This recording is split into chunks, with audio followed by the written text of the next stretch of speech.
Very good evening, friends.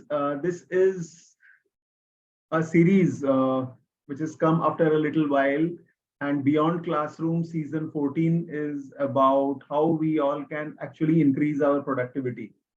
So, in order to do that, we have actually designed the whole program where some of our volatility coaches who have been using all this content, all this uh, tools for quite some time. So they will be sharing all these details with all of us. So in this regard, today we will be doing the first session, and that is going to be taken by Sagar Panchal, who is from Anand, Gujarat, and he's going to talk about retirement planning. So these presentations also, which we'll see today, they are also a little different.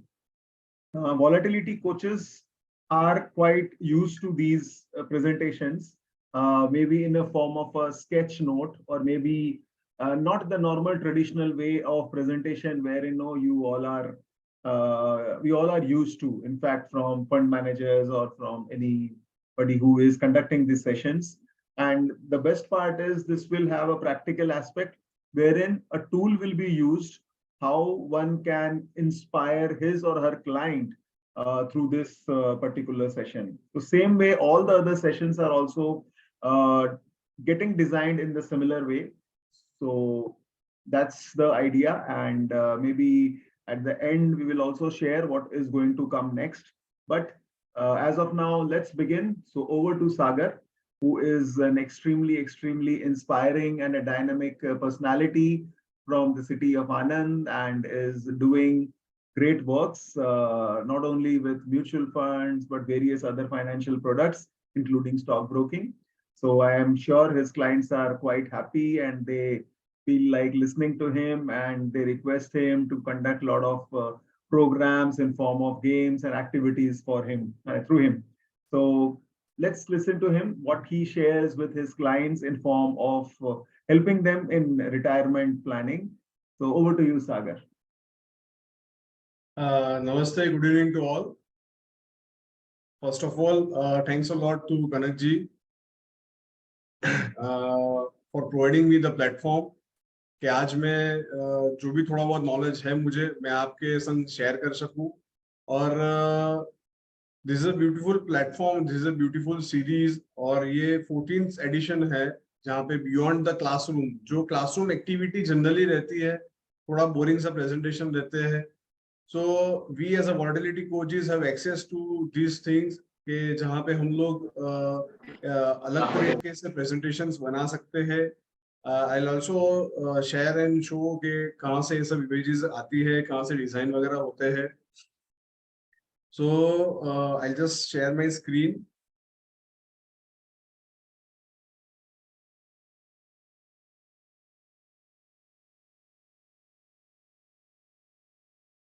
Okay, so this is the 14th season of Beyond Classroom.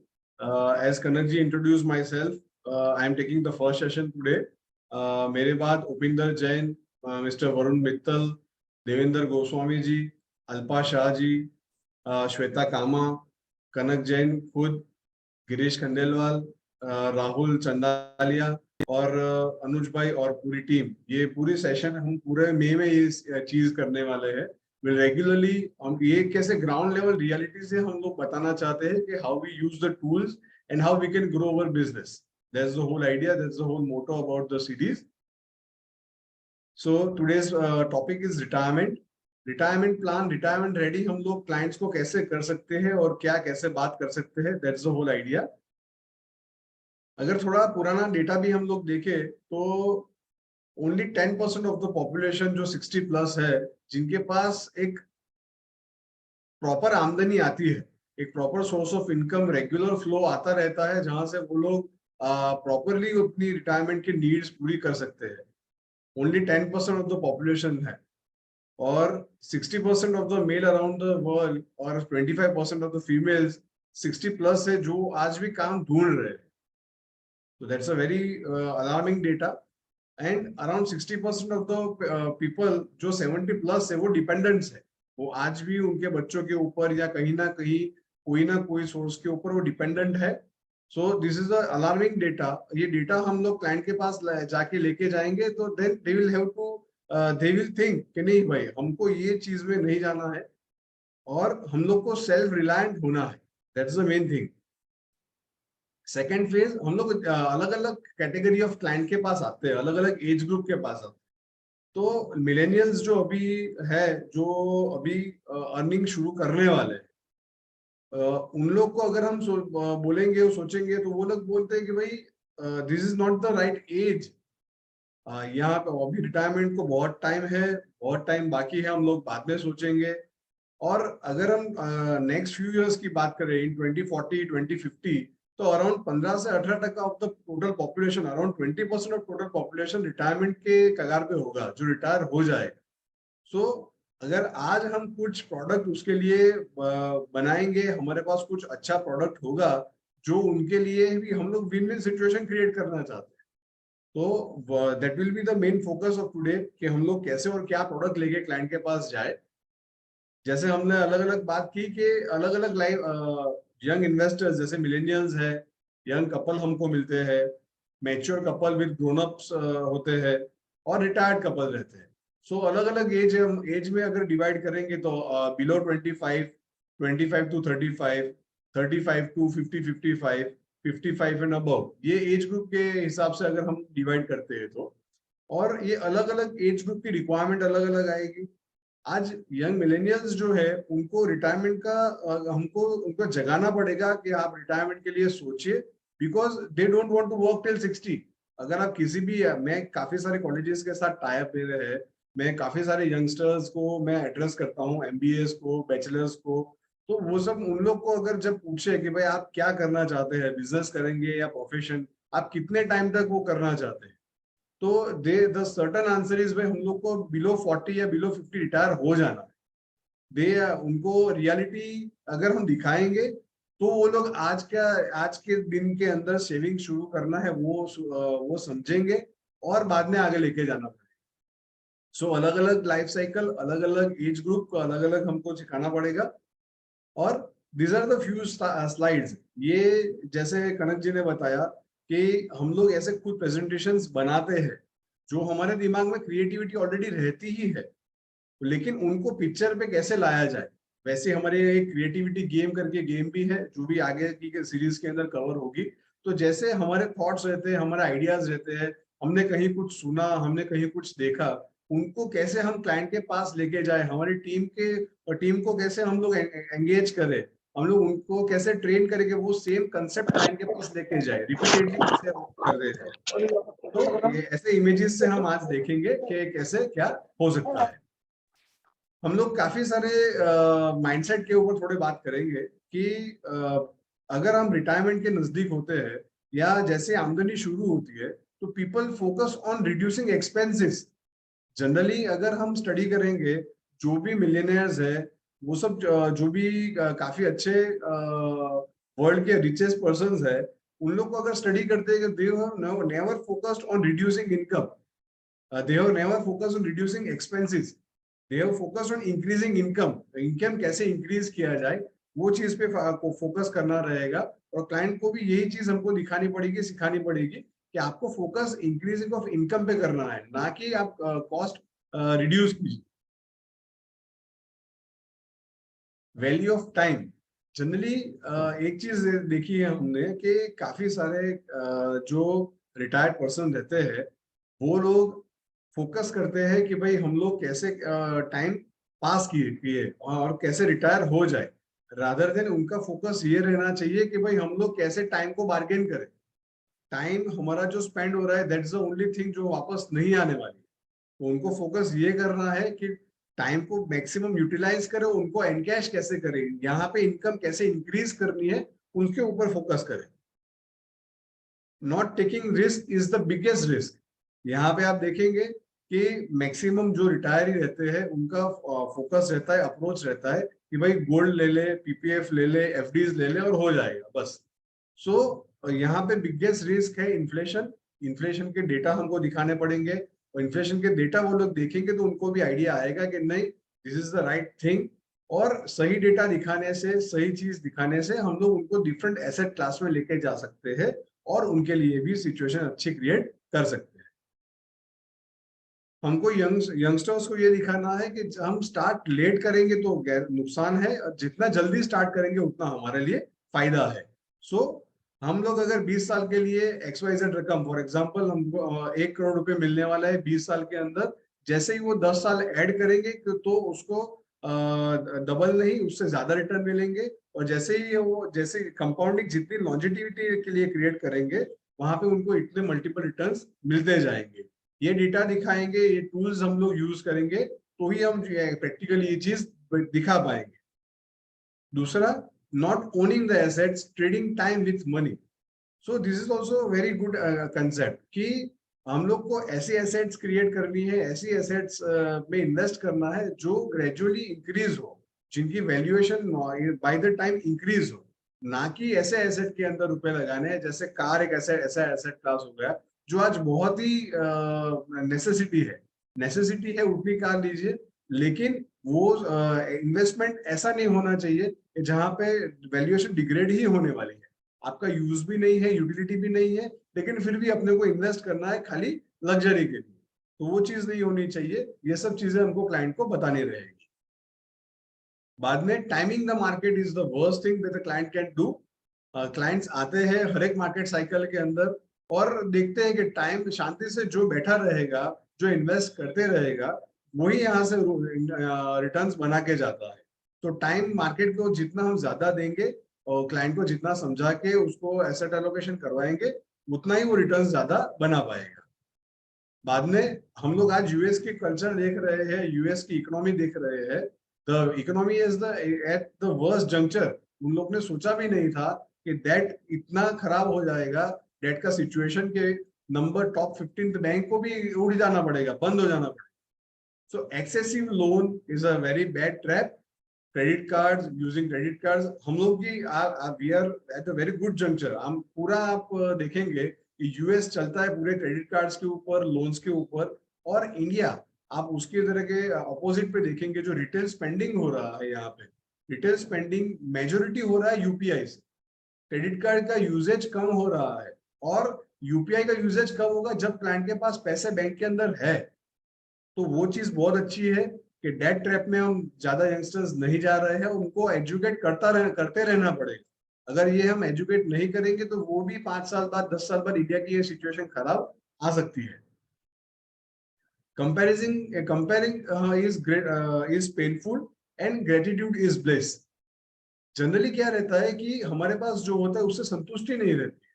इसके लिए हम दूसरे की अच्छी गाड़ी देखते हैं तब हम लोग को माइनस पॉइंट लगता है, दूसरे के अच्छे घर देखते हैं तब वी शुड बी ग्रेटफुल कि हमारे पास जो है उसके लिए ग्रेटिट्यूड हम जब दिखाएंगे तो ऑटोमेटिकली प्रोग्रेस ग्रेजुअली होता रहेगा। और ये अगर कंपैरिजन के अंदर हम कंपैरिजन के ट्रैप के अंदर आएंगे तो फिर से डेट लेना ही पड़ेगा, और डेट लेने के बाद ही हम लोग कुछ और प्रोग्रेस कर पाएंगे। तो ये कंपैरिजन के जो ट्रैप है उससे भी दूर रहना है और ग्रेटिट्यूड के ऊपर फोकस करना है। Patience is the virtue. FOMO, fear of missing out. हम लोग ये चीज जैसे ही मार्केट में रैली आती है तब भी ये चीज देखते हैं। लास्ट 1.5 साल से मार्केट के रिटर्न्स थोड़े कम है, इन्वेस्टर्स थोड़े नाराज होंगे, लेकिन ये चीज हमको जाके उनको समझानी पड़ेगी कि बाद में जब मार्केट बढ़ेगा तब फियर फिर से आएगा कि भाई मैं तो रह गया, भी अच्छा मार्केट है जब रुपए डालने चाहिए। और सेकेंड थिंग, दूसरे ने शॉर्ट टर्म में कुछ इनकम कमा ली, क्रिप्टोज में पैसे लगा दिए, कोई चिट फंड्स में रुपए डाल दिए, कोई स्टॉक्स के अंदर, पेनी स्टॉक के अंदर रुपए बना लिए, लेकिन वो सब चीजें लाइफ टाइम प्रूवन इनकम नहीं देने वाली है। म्यूचुअल फंड्स है, इक्विटी एज एसेट क्लास, हम पोर्टफोलियो मैनेजमेंट की जब बात करते हैं तो वो सब चीजें हैं जो प्रूवन है, जिनके हमारे पास ट्रैक रिकॉर्ड है, डेटा है। तो क्लाइंट को हमको पेशेंस पे बना के रखना है, और ये पेशेंस ही उनको आगे पैसे देके जाएगा। सो फियर ऑफ मिसिंग आउट कभी भी नहीं करना है, और पेशेंस से हमारे टर्न का राह देखना है। और लास्ट चीज, एक्सेसिव स्पेंडिंग, जो जितनी बहुत पुरानी कहावत है, बहुत बहुत बहुत पुरानी कहावत है, लेकिन आज भी इतनी सत्य है और इन फ्यूचर भी ये इतनी सत्य रहेगी। जितनी लंबी चादर हो उतने ही पैर फैलाने चाहिए। सो हमारी इनकम है उससे खर्च कम रखेंगे, सेविंग्स करेंगे, तो ही हम अमीर बन पाएंगे। तो दैट्स अ बेसिक थिंग जो हम क्लाइंट के पास लेके जाना चाहिए। दूसरा चीज, अगर हम थोड़े रिटायरमेंट के डेटा पे फिर से फोकस करें, तो जैसे मैंने बात की कि मिलेनियल्स को आज बहुत ज्यादा लंबा नहीं खींचना है, वो लोग को ज्यादा 60 साल 70 साल तक की एज तक काम नहीं करना है। तो शॉर्ट टर्म वर्किंग लाइफ हो रही है और लाइफ एक्सपेक्टेंसी तो बढ़ती जा रही है।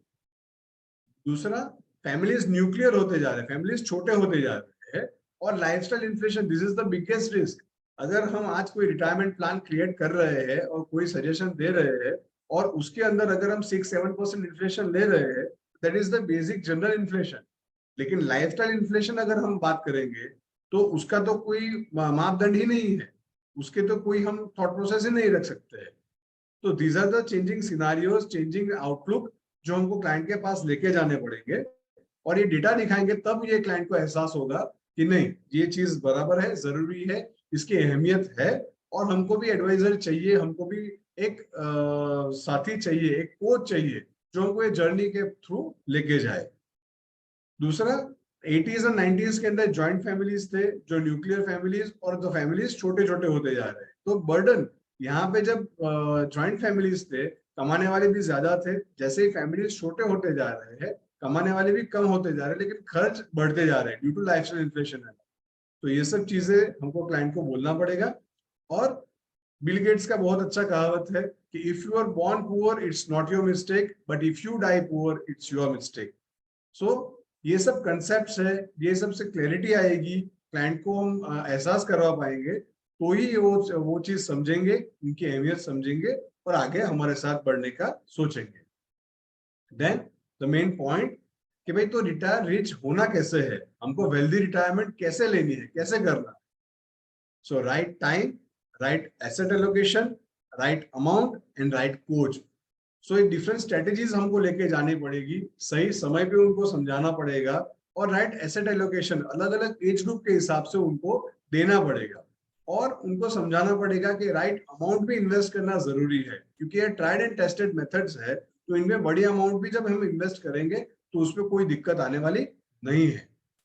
सो एक एग्जाम्पल के तौर पे देखते हैं कि अगर 1 करोड़ रुपए का, ये स्लाइड क्लाइंट के लिए बहुत इंपॉर्टेंट है। हम लोगों ने तो ये चीज बहुत सारी बार देखी भी होगी, सुनी भी होगी, समझी भी होगी, लेकिन ये चीज सत्य हकीकत है, इसके लिए बार बार यही चीज हमको क्लाइंट के पास लेके जाने रही।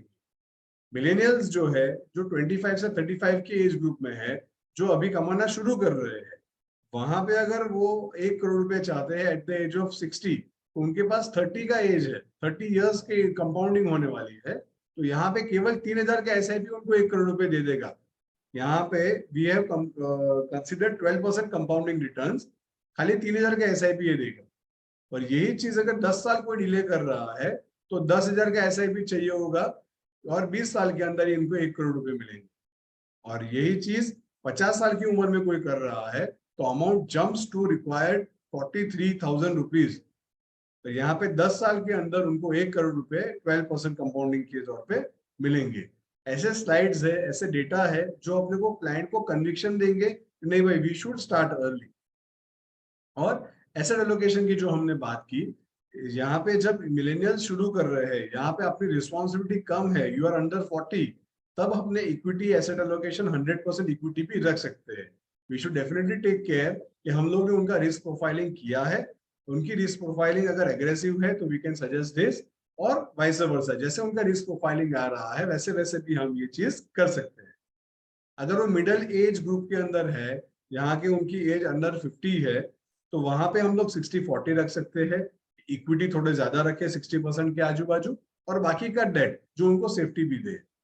और जैसे जैसे उनकी रिटायरमेंट एज नजदीक आ रही है 55-60, तो तब हम लोग को मैक्सिमम अलोकेशन डेट के अंदर कर देना चाहिए, ताकि जो प्लानिंग की हुई है वो एसेट एलोकेशन के थ्रू हम लोग उनको एग्जैक्टली वो नंबर्स दे पाए। दूसरी चीज, राइट अमाउंट। यहाँ पे उनके आज के एक्सपेंसेस जो है, अगर हम इन्फ्लेशन जोड़ेंगे, अगर कोई 35 इयर्स का बंदा है जो जिसका आज का एक्सपेंस 60,000 रुपए है, तो 25 साल बाद ये ऑलमोस्ट 5 से 6 टाइम्स बढ़ जाएगा। 3.25 लाख रुपए पर मंथ उनकी एक्सपेंसेस ही पहुंच जाएंगे। 25 साल की उनकी अवधि बाकी है काम करने की, तो पोस्ट रिटायरमेंट भी उनको एटलीस्ट 25-30 साल का प्लानिंग करना पड़ेगा। और ये चीज के लिए अगर वो 20 लाख रुपए का लमसम इन्वेस्ट कर रहे हैं तो 7 करोड़ का उनका कॉर्पस बन जाएगा, जो ये पूरा उनका जो प्लान है कि आज का जो 3.25 लाख, आज का जो 60,000 का खर्चा है वो 3.25 लाख रुपए का हो जाएगा। तो ये पूरा कॉर्पस नेक्स्ट 30 इयर्स तक चल सके, उतना कॉर्पस इसके अंदर बन सकता है। और यही चीज अगर उनको SIP से शुरू करनी है तो एज उनके पास 25 इयर्स का समय है, तो 17 साल की SIP भी उनको यही चीज और आगे लेके जाएगी और 7 करोड़ का कॉर्पस उनको देके जाएगी। दूसरा, we are into the mutual fund industry and we know the benefits of mutual funds. तो यही चीज हम क्लाइंट के पास लेके जाएंगे और बताएंगे कि इसके अंदर क्या क्या खासियत है, क्या क्या बेनिफिट्स है। तो इसमें बेस्ट रिटायरमेंट प्रोडक्ट हम बोल सकते हैं, म्यूचुअल फंड्स का फंड मैनेजमेंट का एक्सपर्टीज है, वेराइड प्रोडक्ट ऑफरिंग्स है, डाइवर्सिफिकेशन उनको मिलता है। मेन चीज डिसिप्लिन, यहाँ पे जो डाइवर्सिफिकेशन होती है उससे डिसिप्लिन आती है, तो उससे अपसाइड एंड डाउनसाइड भी बहुत अच्छी तरीके से मिलती है। ट्रैक रिकॉर्ड बहुत अच्छा है, यहाँ पे हम लोग को क्लाइंट को कॉन्फिडेंस दे सकते हैं कि पास्ट परफॉर्मेंसेस और उससे आपको ट्रैक रिकॉर्ड देख के उनको कॉन्फिडेंस आएगा। और डेफिनेटली ये बेस्ट और ट्रांसपेरेंट प्रोडक्ट है, ये चीज उनको खास बतानी है। म्यूचुअल फंड्स है तो अलग अलग रिस्क कैटेगरीज आएंगी। हम लोग हमारे पास इक्विटी के स्कीम्स है, हाइब्रिड स्कीम्स है और डेट स्कीम्स भी है, जो क्लाइंट के एसेट एलोकेशन के हिसाब से, एज के हिसाब से, रिस्क एपेटाइट के हिसाब से हमको उनको सजेस्ट करना रहेगा। दूसरा चीज, ये एक बेस्ट एग्जांपल है जो हम लोग ने काफी बार देखे होंगे, लेकिन क्लाइंट को ये चीज नहीं है, इनके लिए ये सब चीजें और हमको दिखानी पड़ेगी। राम और श्याम दोनों, राम एंड श्याम आज 25 साल के हैं। उन लोग को लगा कि भाई हमको 55 तक काम करना है और 55 साल को हमको रिटायरमेंट लेनी है। राम आज से ही शुरू कर देता है इन्वेस्टमेंट और 10,000 रुपए पर मंथ इन्वेस्ट करने शुरू कर देता है। और for 30 years in a fund that is earning just 9%। यहाँ पे देखने की जरूरत यह है कि कंपाउंडिंग कैसे इंपैक्ट लाएगा। 9% का रेट ऑफ रिटर्न कैलकुलेट किया है और 30 इयर्स इन हैंड है, जहां पे श्याम यही इन्वेस्टमेंट 15 साल बाद शुरू कर रहा है। एट द एज ऑफ 40 वो 25,000 रुपए हर महीने इन्वेस्ट करने की प्लानिंग कर रहा है और 15 साल के लिए ये फंड में अंदर इन्वेस्ट कर रहा है। दोनों में हमने रिटर्न्स खाली 9% अज्यूम किए हैं, लेकिन रिजल्ट क्या आएगा? राम खाली 36x का इन्वेस्टमेंट करने पे 1.84 करोड़ का वेल्थ क्रिएट करेगा। खाली 9% कंपाउंडिंग यहाँ पे लिया गया है, 36x के इन्वेस्टमेंट पे 1.84 करोड़। और श्याम ने इतने ज्यादा बड़ा अमाउंट इन्वेस्ट किया था, फिर भी इन्वेस्टमेंट ज्यादा 45x के इन्वेस्टमेंट के ऊपर वो केवल और केवल 95x का रिटर्न्स लेके जा रहा है। तो स्टार्टिंग अर्ली के जो बेनिफिट है ये हमको क्लाइंट को बार बार समझाने पड़ेंगे, और वही समझाएंगे तो ही वो लोग लॉन्ग टर्म के लिए हायर कंपाउंडिंग का बेनिफिट लेके आगे बढ़ सकते हैं। एक बहुत ही अच्छी कैटेगरी है जो हम लोग को ज्यादा फोकस करनी चाहिए, रिटायरमेंट फोकस स्कीम्स। बहुत सारी कंपनियां की बहुत अच्छी अच्छी स्कीम्स है जिनको 5-5 साल ऑलरेडी कंप्लीट हो चुके हैं। So we have a good track record to show. और कन्वेंशनल प्रोडक्ट, ट्रेडिशनल प्रोडक्ट और रिटायरमेंट प्रोडक्ट का हम लोग आज डिफरेंसेस देखेंगे। Benefit of asset allocation, conventional product है जनरली डेट पे ओरिएंटेड रहती है, कम रिटर्न्स वाली प्रोडक्ट रहती है, और जहां पे पहले ये था कि टैक्सेशन नहीं था, आज तो उस पर टैक्सेशन भी आ गया है। सो कन्वेंशनल प्रोडक्ट का एसेट एलोकेशन का बेनिफिट बिल्कुल भी नहीं है। दूसरे traditional avenues like fix deposits वगैरह, वहां पे भी एसेट एलोकेशन में हम लोग स्विच इन स्विच आउट नहीं कर सकते हैं। लेकिन जब आप रिटायरमेंट बेस्ड म्यूचुअल फंड का स्कीम लेके जा रहे हैं तो उसके अंदर 2 से 3 प्रोडक्ट वेरिएंट्स रहते हैं। एक इक्विटी बेस्ड रहता है, एक हाइब्रिड रहता है और तीसरा डेट ओरिएंटेड प्रोडक्ट रहता है। तो एज पर मार्केट साइकिल अगर वो लॉक इन के अंदर भी है, फिर भी हम लोग उसको एक्टिवली मैनेज कर सकते हैं और डेट एंड इक्विटी का अलग अलग एसेट एलोकेशन का लाभ उन क्लाइंट को पहुंचा सकते हैं। एक्टिव फंड मैनेजमेंट यहाँ पे बहुत लो है, और यहाँ पे एक्टिवली अगर हम मैनेज करेंगे तो हाई यील्ड यहाँ पे क्लाइंट को दिला सकते हैं। कन्वेक्शन प्रोडक्ट्स लॉक इन ज्यादा रहता है, बड़े लॉक इन रहते हैं, लेकिन यहाँ पे 5 years और 60 year, 5 years ऑफ इन्वेस्टमेंट या 60 साल का age, whichever is earlier. So अगर कोई रिटायरी है जो रिटायर हो चुके हैं और 60 प्लस है, उन लोग को अगर आप डायरेक्टली प्रोडक्ट दे रहे हो तो उनके लिए कोई भी लॉक इन नहीं आए। तो ये भी चीज बहुत ही इंपॉर्टेंट पॉइंट है जो हमको ध्यान में रखना है। दूसरा, रेगुलर कमिटमेंट ऑफ कंट्रीब्यूशन। अब सब चीज में पॉसिबल है, लेकिन इस पे कंपल्शन रहेगा, यहाँ पे कंपल्शन नहीं है। लिक्विडिटी बहुत ही कम है कन्वेंशन प्रोडक्ट्स में और ट्रेडिशनल प्रोडक्ट्स में, जहां पे हमारे प्रोडक्ट के अंदर मीडियम लिक्विडिटी दी जाएगी, क्योंकि अगर 60 प्लस है और 5 years के ज्यादा हो गए हैं तो जो भी फ्री यूनिट्स है वो हम लोग उनको, अगर लिक्विडिटी की जरूरत पड़ जाएगी तो ये चीज हमको उनको दे सकते हैं। कंपल्सरी एन्युइटी मिल सकती है और ऑप्शनल है, हम लोग को क्लाइंट को अगर जैसे प्लान बनानी है वैसे ये चीज कर सकते हैं। मैं यहाँ पे एक चीज दिखाना चाहूंगा, मैं I take you to the dashboard.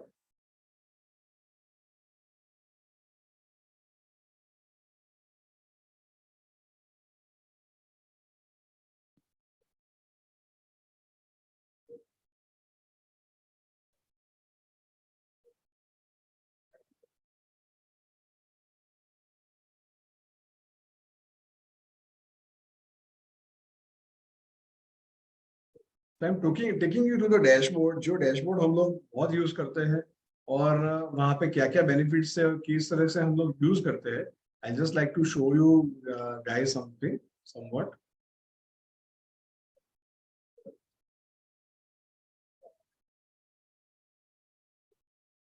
So this is the website.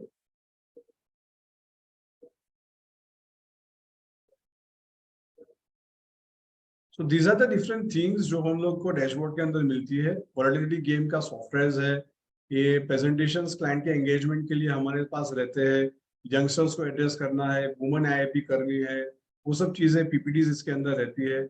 जो क्रिएटिव्स हम लोग ने देखे थे, जो अलग अलग क्रिएटिव्स मैंने थोड़े दिखाए थे अबाउट मनी माइंडसेट, वैसे क्रिएटिव्स बहुत सारे अंदर इसके अंदर रहते हैं। इक्विटी के स्टॉक का एनालिसिस करना है, म्यूचुअल फंड्स के फंड एनालिसिस करना है, शॉर्ट प्लान बनाना है कोई क्लाइंट के लिए, डिटेल प्लान बनाना है, ऐसे बहुत सारी चीजें इसके अंदर अवेलेबल है।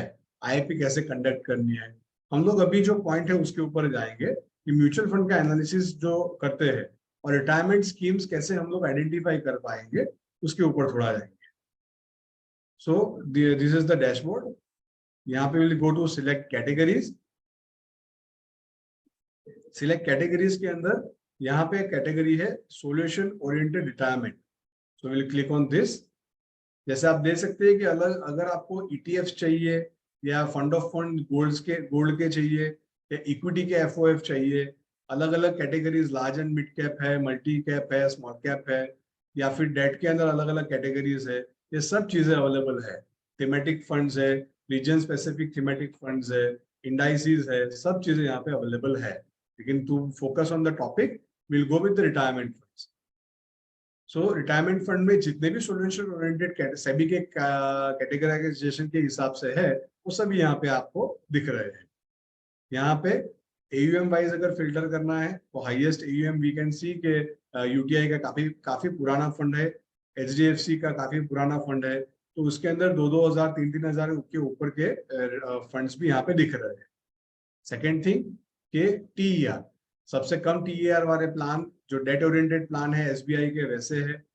उसके अलावा मैक्सिमम TER कौन सा है जो हम अगर अवॉइड करना है तो अवॉइड कर सकते हैं, कि भाई ICICI प्रूडेंशियल रिटायरमेंट फंड का TER ज्यादा है तो ऑब्वियसली रिटर्न्स पे इम्पैक्ट भी ज्यादा आएगा।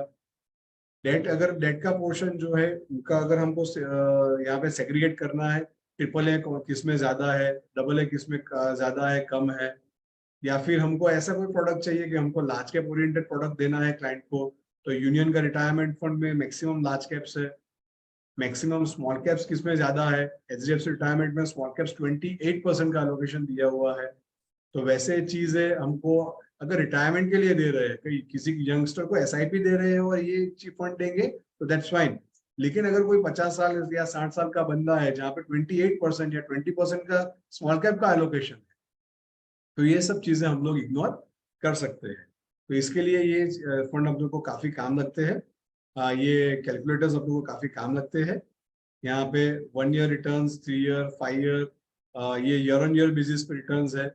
इसके अलावा ये जो रिटर्न्स है वो अपने ट्रेलिंग रिटर्न्स है, और ये कैलेंडर ईयर रिटर्न्स है कि 2022 में बेस्ट रिटायरमेंट फंड कौन सा रहा, वर्स्ट रिटायरमेंट फंड कौन सा रहा, 2021 में, 2020 में कौन से कैसे परफॉर्मेंसेस रहे, ऐसे लास्ट 5-6 ईयर्स के ये डेटा दे सकते हैं।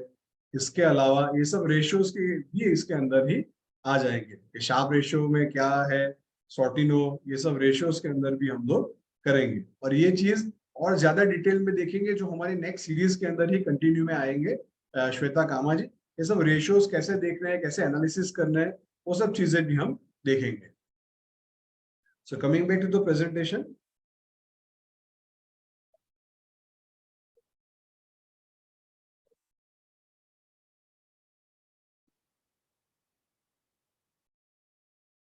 तो हम लोग ने देखा कि ऐसे कैटेगरी कैसे हम लोग पूरी देख सकते हैं और कर सकते हैं।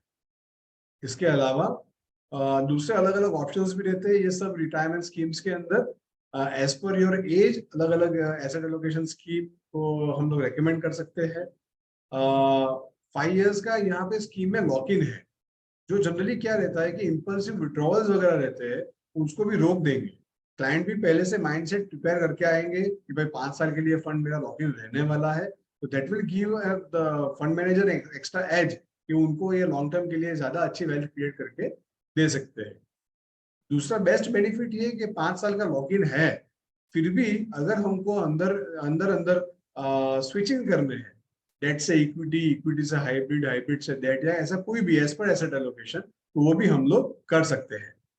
इसके अलावा जैसे ही क्लाइंट का एज आ जाए और उनको इसके से इनकम की जरूरत है, तो वहां से हम लोग सिस्टमेटिक विड्रॉल प्लान से यहाँ से इनकम देना शुरू भी कर सकते हैं। और every redemption will remind you that you compromise your golden age. यहाँ पे एक स्पेसिफिक गोल के लिए क्लाइंट आ रहे हैं कि भाई ये पैसा मैंने जो बचाया है ये मेरे रिटायरमेंट के लिए है। और अगर लॉक इन खत्म हो गया है, उसके बाद अगर क्लाइंट आते हैं और उनको रिडेम्पशन चाहिए ही चाहिए, ऐसे कोई सिचुएशन है, फिर भी क्लाइंट को एक रहेगा कि नहीं भाई मेरे रिटायरमेंट के पैसे में निकाल रहा हूँ। सो गोल बेस्ड इन्वेस्टिंग से ये हम हमारा क्लाइंट लॉन्ग टर्म के लिए डेफिनेटली रहते हैं और इसके लिए उनको फायदा भी रहता है। जो 4 अलग अलग प्लान दिए गए हैं, एक प्योर डेट प्लान है जो हायर एज ग्रुप को सूटेबल रहेगा। इसके अलावा कंजर्वेटिव हाइब्रिड प्लान है, एग्रेसिव हाइब्रिड प्लान है, और एग्रेसिव इक्विटी प्लान भी है जहाँ पे प्योर इक्विटी प्लान। तो अलग अलग एज ग्रुप और अलग अलग रिस्क एपिटाइट को देख के ये चीज हम सजेशन दे सकते हैं।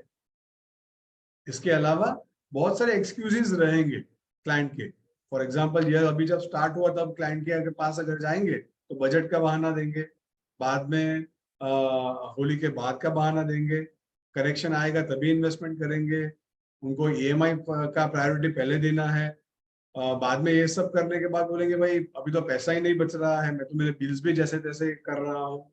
इलेक्शन अगर नजदीक होंगे तो इलेक्शन का बहाना आएगा। यंगस्टर्स को ऐसा लगेगा कि भाई मैं तो बहुत यंग हूँ, आज से मुझे क्यों शुरू करना चाहिए। दूसरा, किसी को सबको ऐसा ही लगता है कि भाई मैं तो बहुत कम कमा रहा हूँ। लाख रुपए का पगारदार होगा उसको भी लगेगा कि मैं तो बहुत कम कमाता हूँ, 10,000 वाले को भी यही लगने वाला है। लेकिन बजटिंग कैसे करना है वो चीज हमको सिखानी पड़ेगी, और उनके जैसे जैसे उनको सिखाएंगे कि एक फॉर्मूला है, और वो फॉर्मूला के ऊपर अगर हम जिंदगी जिएंगे तो ही हम लोग वेल्थ क्रिएट कर पाने वाले हैं। जैसे सिंपल सा बेसिक सा फॉर्मूला अगर देखें कि भाई जो भी इनकम आ रही है उसमें से एक्सपेंसेस बाद में करने, सेविंग्स पहले करना है, ये चीज हमको क्लाइंट को बतानी है। और वो प्रपोर्शन 5%, 10%, 20%, 30% ग्रेजुअली हमको लेके जाना है। हमको वही चीज उनको हैंड होल्डिंग करनी है, और यही चीज उनको यंगस्टर्स को आदत डालनी है। अगर savings, we Indians are definitely good savers because we have seen our past. हमारे पेरेंट्स ये चीज करके हम लोग ने देखा हुआ है, इसके लिए हम लोग वी आर गुड सेवर्स। तो हम लोग को ये जनरेशन को ये चीज आगे बढ़ानी है, ये आदत कंटिन्यू करनी है, तो नेक्स्ट जनरेशन में ये चीज भी जाएगी। तो ये फॉर्मूला बेसिक फॉर्मूला है जो हमको आगे लेके जाना है। इसके अलावा ये अब जब रिटायरमेंट की बात कर रहे हैं तो रिटायरमेंट को मैं SWP जो हम लोग ने देखा था, तो SWP के ऊपर मैं लेके जाऊंगा कि लास्ट 1-1.5 साल में आपने काफी इन्वेस्टमेंट्स नए आए होंगे और क्लाइंट का रिपोर्ट देखा होगा कि क्लाइंट का रिपोर्ट वीक है, रिटर्न्स वीक है, या तो नेगेटिव रिटर्न्स है, या रिसेंट रैली जो लास्ट 1 महीने का आया है उसके बाद अगर पॉजिटिव रिटर्न्स भी आए हैं तो लास्ट 4%, 5%, 6% के आजू बाजू रिटर्न्स घूम रहे हैं।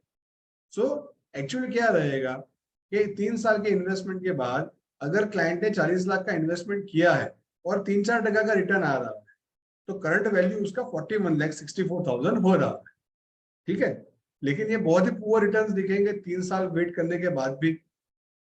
लेकिन अगर यही चीज का सिनारियो हम लोग चेंज कर दे और इन्वेस्टमेंट वैल्यू 10 लाख का है, आज का वैल्यू मार्केट डाउन है और 9.5 लाख है, और दूसरा प्रोडक्ट क्लाइंट है जिसका इन्वेस्टमेंट वैल्यू सेम है, लेकिन यहाँ पे हम लोग ने 40,000 का SWP सिस्टमेटिक विड्रॉल प्लान दिया हुआ है, तो यहाँ पे क्या होगा, 1 साल के बाद का वैल्यू 9 लाख है, क्लाइंट 1 से यहाँ का वैल्यू कम है, लेकिन as they are getting regular income through dividends और systematic withdrawal plan, तो यहाँ पे client will be happy कि भाई ठीक है भाई, इनकम तो आ रही है, अभी टेम्पररी वैल्यूएशन डाउन है तो कोई दिक्कत नहीं है, अब वैल्यूएशंस तो मार्केट बढ़ेंगे तो बढ़ भी जाएंगे, लेकिन यहाँ पे द क्लाइंट इज हैप्पी क्योंकि उनके पास रेगुलर मंथली इनकम भी आ रही है। सो सिस्टमेटिक विड्रॉल प्लान्स के काफी सारे बेनिफिट्स है और काफी सारे ऑप्शंस भी है। एक ट्रेडिशनल ऑप्शन जो हम लोग सिस्टमेटिक विड्रॉल प्लान में देखते आ रहे हैं वो है कि डायरेक्टली हाइब्रिड फंड्स के अंदर इन्वेस्टमेंट करके SWP देना, ऐसे भी प्लान्स मार्केट में अवेलेबल है। इसके अलावा systematic withdrawal plan debt fund में से करना चाहिए और बैलेंस इन्वेस्टमेंट्स या तो हाइब्रिड या इक्विटी फंड्स के अंदर करें, और यहाँ पे हम लोग को एडवाइजर अल्फा क्रिएट करने का चांस भी मिलेगा कि हम लोग रीबैलेंसिंग से क्लाइंट के प्रॉफिट्स बुक करवा के राइट टाइम पे डेट इक्विटी से एग्जिट होके डेट में, और जब मार्केट खराब रहती है तब डेट से निकल के इक्विटी में वापस ला सकते हैं। तो रीबैलेंसिंग के अंदर हम लोग एडवाइजर अल्फा भी क्रिएट कर पाएंगे।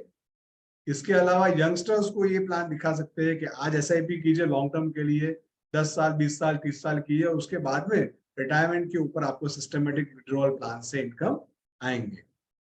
इसके अलावा SIP शॉर्ट टर्म के लिए करनी है, मतलब फिक्स टर्म के लिए करनी है, 10 साल या 15 साल के लिए ही, उसके बाद में वेट करना है 10 साल। कोई 25 साल का बंदा आज SIP शुरू कर रहा है कि 40 साल की उम्र तक मुझे SIP का इन्वेस्टमेंट करना है, लेकिन इनकम जो चाहिए वो 41st ईयर से नहीं चाहिए, 51st ईयर से चाहिए, 10 साल में वेट करना चाहूँ, तो वहां पे उनका कैपिटल ग्रो होगा और वो ग्रो हुए कैपिटल के बाद SWP शुरू होगा, तो ये भी बहुत बेनिफिशियल रहेगा अलग अलग एज ग्रुप के हिसाब से। और इसके अलावा लमसम इन्वेस्टमेंट, जो रिटायरीज रहते हैं, जो रिटायर हो चुके रहते हैं, तो रिटायर हो चुके हैं और उनको थोड़ा वेट करना है, इमीडिएट इनकम नहीं चाहिए, 2 साल 4 साल 5 साल बाद इनको इनकम चाहिए, तो उनको भी डिफरमेंट पीरियड के बाद SWP दे सकते हैं। मैं यहाँ पे आपको एक SIP का SWP का कैलकुलेटर दिखाना चाहूंगा, उसके बाद में will go for question answer. So वही हम लोग विषय डैशबोर्ड पे आ जाएंगे। यहाँ पे वॉलेटिलिटी कैलकुलेटर्स है, इनमें काफी सारे कैलकुलेटर्स अवेलेबल है। I will show you few. Mutual fund SIP calculator है, STP रिटर्न कैलकुलेटर है, SWP रिटर्न कैलकुलेटर है, PPF versus ELSS, asset allocation calculator है। This is also very nice calculator. यहाँ पे अगर हम लोग ने एज ग्रुप के हिसाब से दिया हुआ है कि भाई मेरा एक क्लाइंट यंगस्टर है, 21 से 30 की एज का है, उनका जो रिस्क प्रोफाइलिंग किया उसके अंदर वेरी हाई रिस्क प्रोफाइलिंग आ रहा है, जो लॉन्ग टर्म के लिए इन्वेस्टमेंट करना चाहता है और उनको स्मॉल कैप मिड कैप में भी इंटरेस्ट है, तो यहाँ पे वी विल सजेस्ट हिम कि भाई 85% आप इक्विटी में लेके जाइए। डोमेस्टिक इक्विटी के अंदर 53%, इंटरनेशनल की इक्विटी के अंदर 32%, रेस्ट आप कैश और लिक्विडिटी के लिए आप बैंक FDs में भी लगाइए, गोल्ड में भी 7% अमाउंट रखिए और डेट फंड के अंदर भी 3% अमाउंट रखिए। वैसे ही अगर 45 के 60 का एज ग्रुप है, उनको मीडियम रिस्क लेना है और इन्वेस्टमेंट होराइजन लंबा ही है, तो वो हम उनको अराउंड 55% इक्विटी और 45% डेट, गोल्ड और उनका एसेट एलोकेशन देंगे। ये सभी रिपोर्ट्स डाउनलोडेबल है, यहाँ पे हमारी ब्रांडिंग के साथ भी डाउनलोड हो जाएंगे। रिटायरमेंट प्लानिंग का कैलकुलेशन करना है, ह्यूमन लाइफ वैल्यू कैलकुलेट करनी है, एनुअल इंक्रीजिंग एसआईपी रहती है, रोलिंग रिटर्न्स रहते हैं, ये सब चीजें यहाँ पे क्रिएट होती है। So will go with the topic systematic withdrawal plan का जो रिटर्न कैलकुलेटर है वहां पे हम लोग जाएंगे। यहाँ पे हम लोग क्या देखेंगे, फ्यूचर प्रोजेक्शंस नहीं है, यहाँ पे हम लोग क्लाइंट को एक्चुअल दिखा पाएंगे कि पास्ट के रिटर्न्स क्या आए हैं। डेफिनेटली हम लोग डिस्क्लेमर के साथ ही क्लाइंट को दिखाएंगे कि जो पास्ट डेटा दिखा रहे हैं वही सेम रिटर्न्स फ्यूचर के अंदर आया, ऐसा कोई हम लोग गारंटी नहीं दे रहे हैं, लेकिन एक हिस्टोरिकल रिटर्न्स दिए हैं तो उसके हिसाब से रिटर्न्स आने की संभावना रह सकती है। तो ये जब हम हिस्ट्री दिखाएंगे, हिस्टोरिकल डेटा दिखाएंगे, तो क्लाइंट को कॉन्फिडेंस ऑटोमेटिकली आता है। तो यहाँ पे सभी एएमसीज अवेलेबल है, लेकिन जब हम लॉन्ग टर्म का प्लान के लिए देखेंगे तो थोड़ी पुरानी एएमसीज का लेने का सोचेंगे। डेफिनेटली हम लोग will go with HDFC for an example. कुछ एग्जांपल्स हम लोग ने हाइब्रिड फंड्स के देखे हैं, तो हम लोग एचडीएफसी का हाइब्रिड फंड ही सिलेक्ट करेंगे।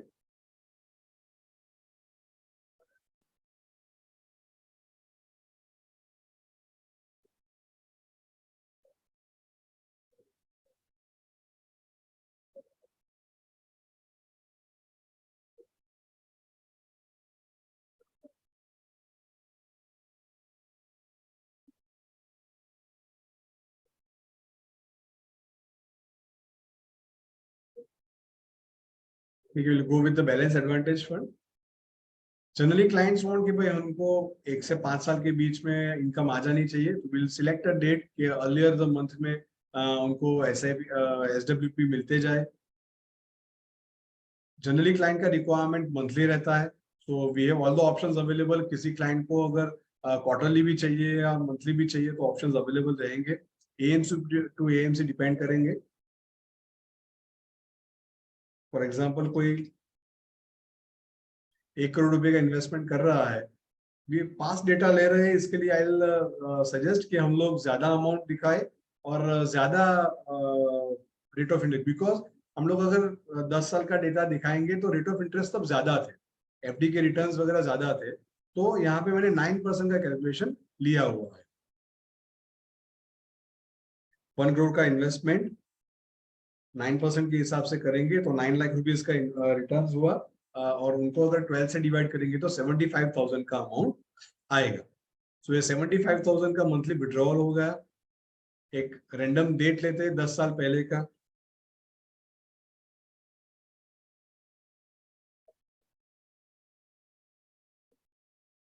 अगले मंथ से अगर एसडब्ल्यूपी देने का सोचा हुआ है तो हम लोग 5 फरवरी 2013 दे देंगे, और एंड डेट के अंदर हम आज का डेट सिलेक्ट कर लेंगे। डेटा पॉपुलेट हो गया, जनरेट हो गया। ओवरऑल 123 इंस्टॉलमेंट्स क्लाइंट को अब तक जा चुके हैं। सो मंथली विड्रॉल अब तक 1 करोड़ के इन्वेस्टमेंट के सामने 92,25,000 के वो कर चुके हैं, और आज के डेट के अंदर उनका इन्वेस्टमेंट का मार्केट वैल्यू 1,71,81,000 है, और अराउंड 13% का रिटर्न यहाँ पे जनरेट क्लाइंट को हुआ है। यहाँ पे ये चीज दिखाएंगे क्लाइंट को कि यहाँ पे विड्रॉवल्स हो रहे हैं, इसके लिए रेगुलरली आपके यूनिट्स कम होते जाएंगे, लेकिन ये यूनिट्स जैसे जैसे कम होते जा रहे हैं फिर भी आपका मार्केट वैल्यू बढ़ते जा रहा है। तो this is the only thing कि इक्विटी म्यूचुअल फंड्स के संग क्लाइंट का हम लोग प्रिंसिपल भी बढ़ा के दे सकते हैं। That is a major advantage and major selling point. जो कोई भी एसेट क्लास के अंदर वो 10 साल के बाद उनका प्रिंसिपल उतना ही मिलेगा और रेट ऑफ इंटरेस्ट जो रहेगा वो उनको मिलता रहेगा। सो टैक्सेशन के वगैरह के एडवांटेजेस तो मिलेंगे ही मिलेंगे, लेकिन मेजर एडवांटेज ये है कि क्लाइंट यहाँ पे उसका कैपिटल ग्रो भी कर सकता है लॉन्ग टर्म में। यहाँ पे पूरा डिटेल मिलेगा क्लाइंट को कि 75,000 का जो उनका विड्रॉवल जा रहा है तो कैपिटल गेन या लॉस उनको क्या हो रहा है। तो ये भी उनको प्लस पॉइंट रहेगा कि अगर कैपिटल 2013 के अंदर तो जो इनिशियल यूनिट्स थे वहां पे उनको कैपिटल गेन नहीं हो रहा है, यहाँ पे उनको लॉस आ रही है, तो वो तो कैरी फॉरवर्ड कर पाएंगे, और जैसे जैसे आगे बढ़ते जा रहे हैं वैसे वैसे यहाँ पे प्रॉफिट्स आना शुरू होते हैं। तो ये उनको बेस्ट चीज है ये स्टार्टिंग के फेज के अंदर तो कोई टैक्सेशन नहीं था, तब long term capital gains tax free थे। 2018 के बाद में उनको जो प्रॉफिट आ रहा है, वो प्रॉफिट के ऊपर भी उनको 1 लाख का एग्जाम्पशन है, उसके बाद का ही उनको टैक्स पे करना है। तो ये डिटेल के अंदर कैलकुलेटर के अंदर ये भी चीज हमको ट्रांसपेरेंटली क्लाइंट को दिखा सकते हैं। पूरा डेटा दिखाने के बाद, वॉलेटिलिटी दिखाने के बाद कि भाई मार्च का कोविड का फेज भी इसके अंदर आ गया, और उस फेज के अंदर भी हम लोग जस्ट डिप हुए थे माइनस के अंदर। और अगर नेट इन्वेस्टमेंट देखेंगे तब तो नेट इन्वेस्टमेंट तो काफी कम था, और फिर भी अभी लास्ट 3 इयर्स के अंदर फिर से मार्केट जब बढ़ा तो एक 70% का ग्रोथ अभी देखे बैठा हुआ है।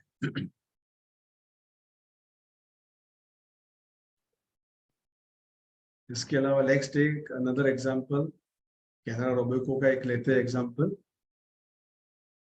इनका भी इक्विटी हाइब्रिड फंड, बाकी सब डेटा सेम रखा हुआ है। यहाँ पे मैं सर्च कर रहा हूँ, यहाँ पे भी 13% के रिटर्न्स बना के दिए हैं। और सेम चीज देखेंगे तो स्टार्टिंग के अंदर क्लाइंट को लॉस जा रही है due to market performance and all, लेकिन इवेंचुअली आप देखेंगे तो क्लाइंट को यहाँ पे प्रॉफिट हो रहा है, रेगुलर स्टेबल मंथली इनकम जा ही रही है। कोई भी मार्केट फेज आए, कोई भी सिनारियो रहा, कोविड भी रहा, तो भी ये इनकम उनकी बंद नहीं हुई है। और ये कोविड के टाइम के ऊपर जब कोरोना पीक पे था, तब भी आप देखेंगे तो यहाँ पे इन्वेस्टमेंट वैल्यू नेगेटिव नहीं जा रही। सो यही चीज हमको क्लाइंट को दिखानी है कि ग्रेजुअली मार्केट रिटर्न्स बहुत अच्छे देगा, और ये रिटर्न्स भी अपने को अच्छे मिलते जाएंगे। इसके अलावा और अगर कोई डेट फंड का एग्जांपल देखना है तो वो हम देखते हैं। ICICI all season bonds fund, यहाँ पे डेट है तो रिटर्न्स इतने ज्यादा क्लाइंट को नहीं दिखेंगे, लेकिन सेफ्टी बहुत अच्छी रहेगी। ये 10 लाख का जो ग्रोथ है, वो करंट वैल्यू अभी 10 लाख 6 लाख ही है। रिटर्न्स यहाँ पे उनको 9.76 मिले हैं, और क्योंकि 9% के हिसाब से लिए इसके कैपिटल ग्रोथ बहुत ज्यादा नहीं दिख रहा है। इसके लिए हाइब्रिड फंड से बहुत अच्छे रिटर्न्स दिए, क्योंकि इक्विटी आया, इक्विटी का फ्लेवर आया, इसके लिए उनका कैपिटल बहुत अच्छा बढ़ रहा है। ऐसे लाइव एग्जांपल क्लाइंट को दिखा सकते हैं, एक्चुअल डेटा क्लाइंट को दिखा सकते हैं, ये सब कैलकुलेटर्स को यूज करके।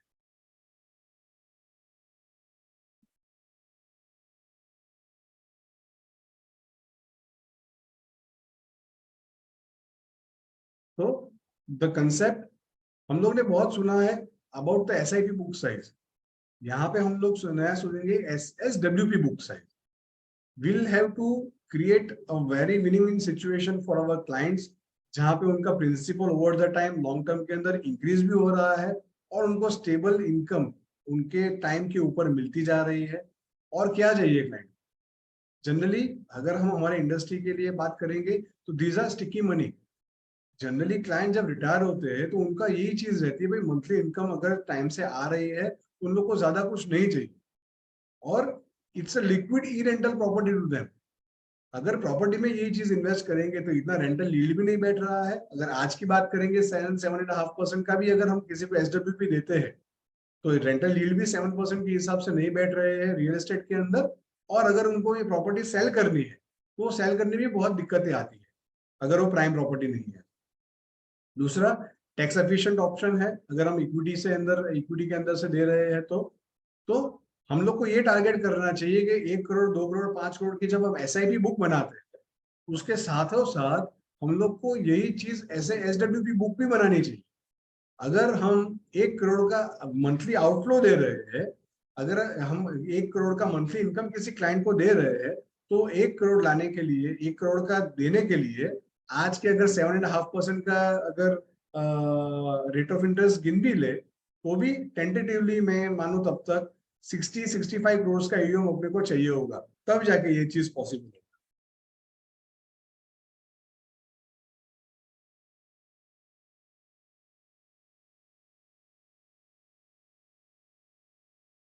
तेरह करोड़ का इन्वेस्टमेंट के ऊपर ये रफली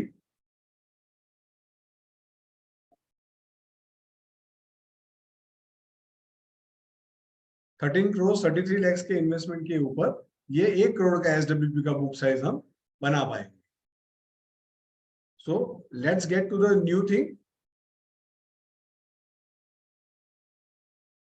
और जो SIP बुक का कंसेप्ट है वो तो बहुत बढ़िया है ही है. SIPs ही हम लोग को हेल्प करेगी क्लाइंट को इन्वेस्टमेंट में रिटर्न्स अच्छे बना के देने के लिए. और वही चीज अगर हम SWP बुक भी साथ में बढ़ा सकते हैं तो it's a win win situation for us as well as the clients. So that's all from my side. I'll be open for the questions.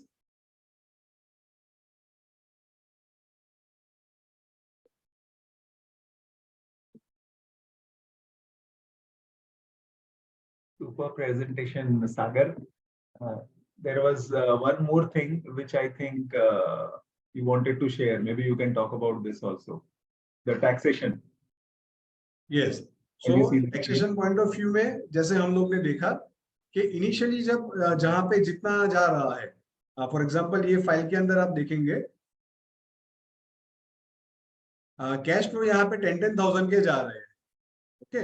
और यहाँ पे अगर 10,000 का कैश फ्लो जा रहा है, जब हम यूनिट्स को रिडीम कर रहे हैं तो एक्चुअली ये कैपिटल गेन खाली 1,000 रुपए का आ रहा है.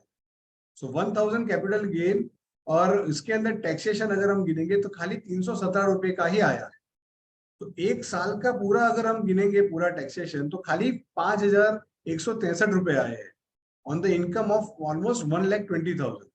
सो दूसरे जो भी हम और दूसरे जो भी अगर प्रोडक्ट्स के साथ हम कंपेयर करेंगे तो यहाँ पे द ब्यूटी इज कि टैक्स एफिशिएंसी बहुत ही ज्यादा बढ़ जाती है due to equity taxation and all.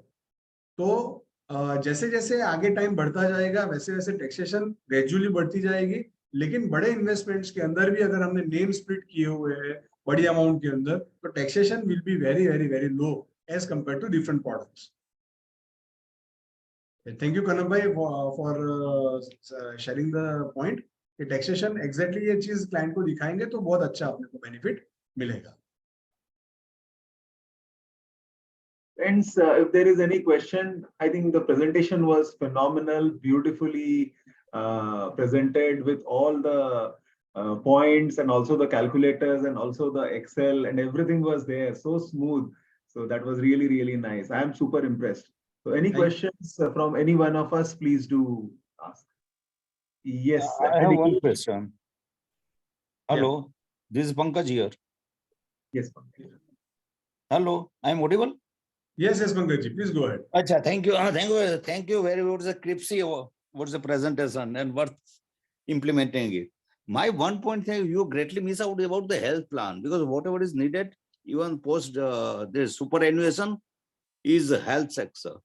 So I think we should also consider that point while giving this retirement planning. About the health section. Health insurance. Oh yeah.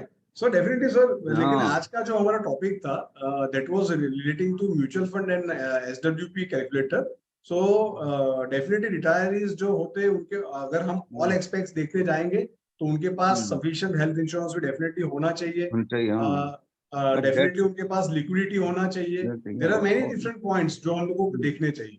So अगर हम detail का खाली रिटायरमेंट के लिए topic जब हम करेंगे तो we'll cover all those points. लेकिन आज का जो पॉइंट था it was specifically SWP को कैसे यूज करना चाहिए. So that's why we haven't covered that. but नहीं मतलब health is a parallel scheme in the sense that it should not eat out our savings. Right. क्योंकि SWP में अगर health नहीं होगा 5-10 लाख आ गया तो I think that will get reduced drastically our SWP. Yes, definitely got your point. Yes, that is the only point. Thank you. Yeah. Thank you, Sagar bhai. Thank you. Thank you. Friends, please keep asking questions. And in the meantime, if you have liked the presentations, please do type boom, BOOM in the chat box. Maybe certain things which you have really liked about Sagar presenting the whole thing. And I think you can just share with him. Kanak ji, some guys are asking to explain the calculator in English. I'll just share the calculator again and try to explain it in English as soon as possible. Okay, so I'll go in English now. So this is the SWP return calculator. This calculator helps us to show actual data to the client about the historical performance of a scheme. We have various AMCs. We can select any AMC that we like. We have seen HDFC, ICICI, Can Tobacco. I'll show DSP. For DSP, it's equity and bond fund. We'll keep all the data same. We'll have to select an SWP date. SWP date can be any date of the month as per the AMC. But for data calculation, we have kept a date that is in the starting of the month, so that the client gets his income in the beginning of the month. We have different options.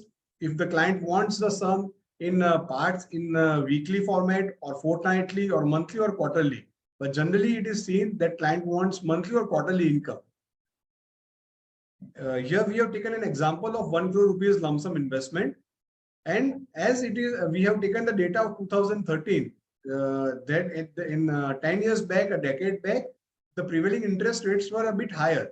So we have considered 9% SWP.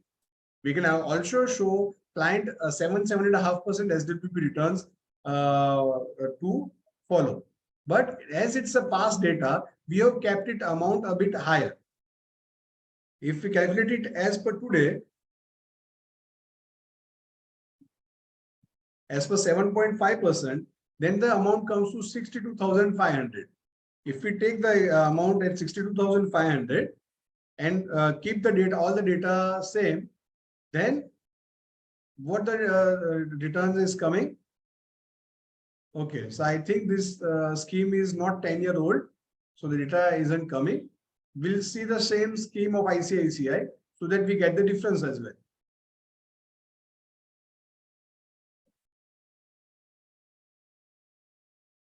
Okay, I'll keep all the data same.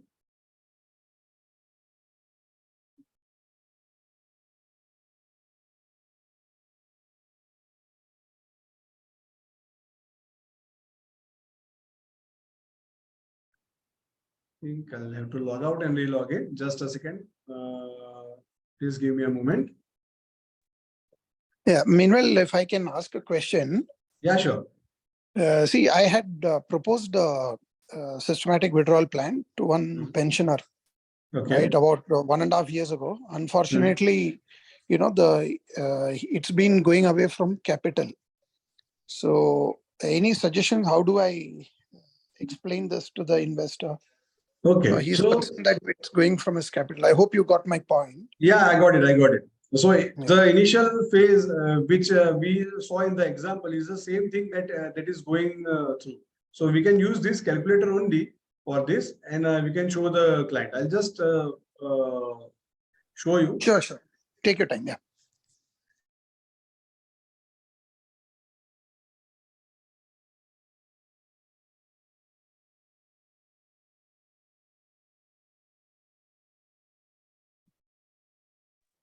And can we log in and access this? Is this available as a normal user, this calculator?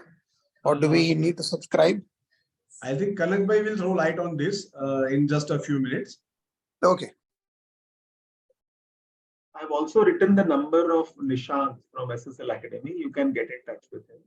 That's all. And regarding your question, I think Sagar will be sharing the details. But see, the idea is if it's like 1 year or 2 year, and if the markets are down, and if you have invested in a hybrid fund, you cannot avoid it. It will be negative. So there is one more suggestion that one should start the SWP or the planning at least maybe after giving a 1 year waiting period. So I think that's the best way. We can just give so that a little amount has gone up and then the whole thing gets started. So maybe 1 year waiting and then you start the systematic withdrawal. That will really help the client, and that can be a good idea. Yeah. So I'll continue with the example. Actually, the data isn't coming for the hybrid fund. So I have taken the ICICI Blue Chip Large Cap Fund, and we can show this thing to the client that in 2013 also the market was going through a similar phase. 2011, 12, 13, there were no returns in the market. In the initial phase, there were losses. The 10 lakh capital has gone down to 9.5 lakh after a year or just below a year. But then once the market picked up, the capital went up in just 1.5 years. it's June 2014, the capital has gone to 12 lakh rupees.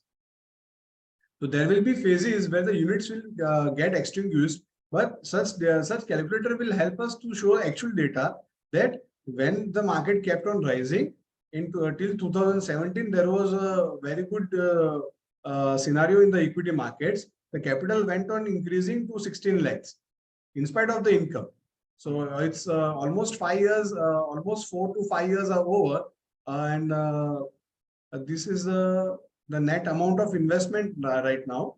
So at the end of 2017, the net investment is just 63,75,000. Rest of the capital he has withdrawn due to the systematic withdrawal plan.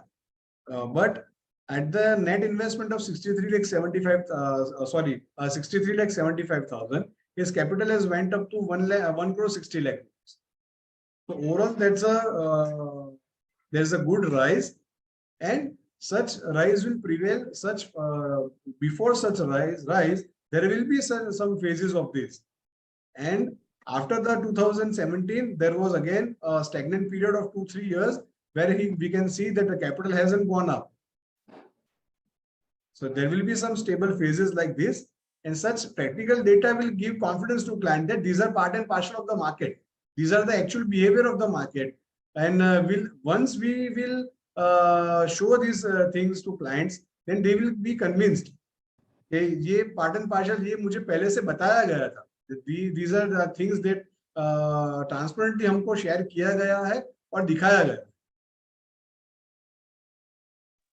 Okay, so you're suggesting we can have, say, 1.5 years of a growth period, after which he can withdraw, again, depending on the market. Yes. So best idea Kanak bhai has given is that one or 2 year deferment period. जैसे मैंने SWP के अलग अलग options दिखाए थे, वहां पे deferment का एक टर्म यूज किया था. तो if the client is convinced और उनको इमीडिएट इनकम नहीं चाहिए, तो आप 1 साल 2 साल 3 साल का डिफरमेंट पक्का लीजिए. अगर वो डिफरमेंट में प्लस पॉइंट क्या रह जाएगा, तो कैपिटल विल जो यूनिट्स एग्जॉस्ट होना शुरू नहीं होंगे और कैपिटल को ग्रोथ होना शुरू हो जाएंगे. So once the capital grows and then the income starts, that will be the best.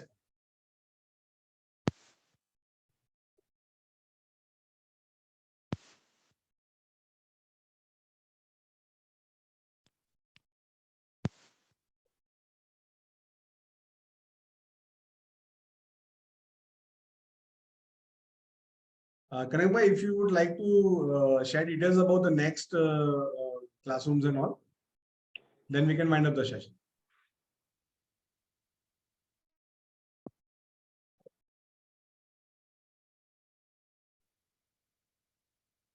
Any more questions?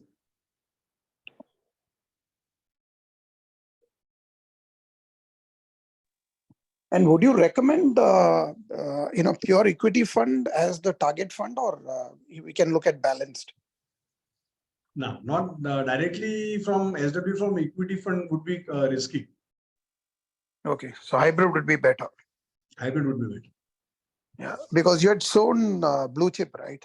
Hence the question. The data wasn't coming. So the data wasn't coming. So for example, I just showed the ICICI picture. Yeah, so you would suggest, say, ICICI balance fund or multi-asset funds? No. These are the funds, they are quite old in the market. So for older data, I have taken that. I am not recommending any company or any fund. Got it. The whole idea is the concept. So once the concept is clear, we all are knowledgeable enough to select good companies and good funds.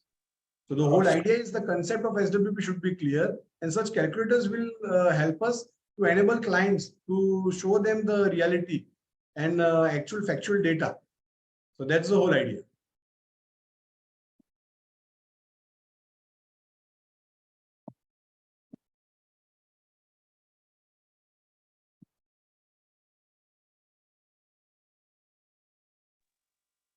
So our next Beyond Classroom season is on 11th May, same time. So next week, next Thursday, 11th May, 4 p.m.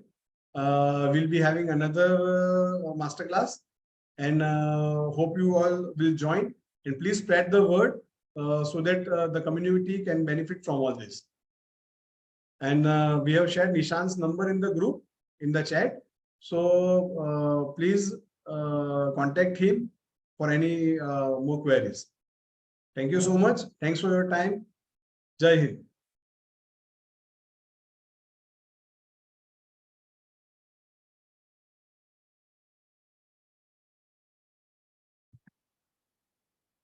Thank you, Sagar sir. Thank you, Kanak sir. Much. There is a glitch in the camera over here. Do something.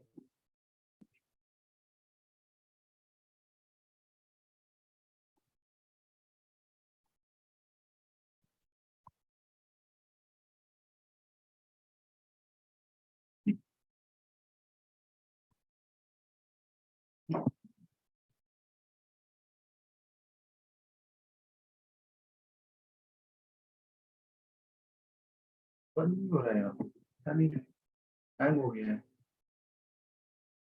Should I stop and end the meeting? Yeah, you can. Okay. Or I'll stop the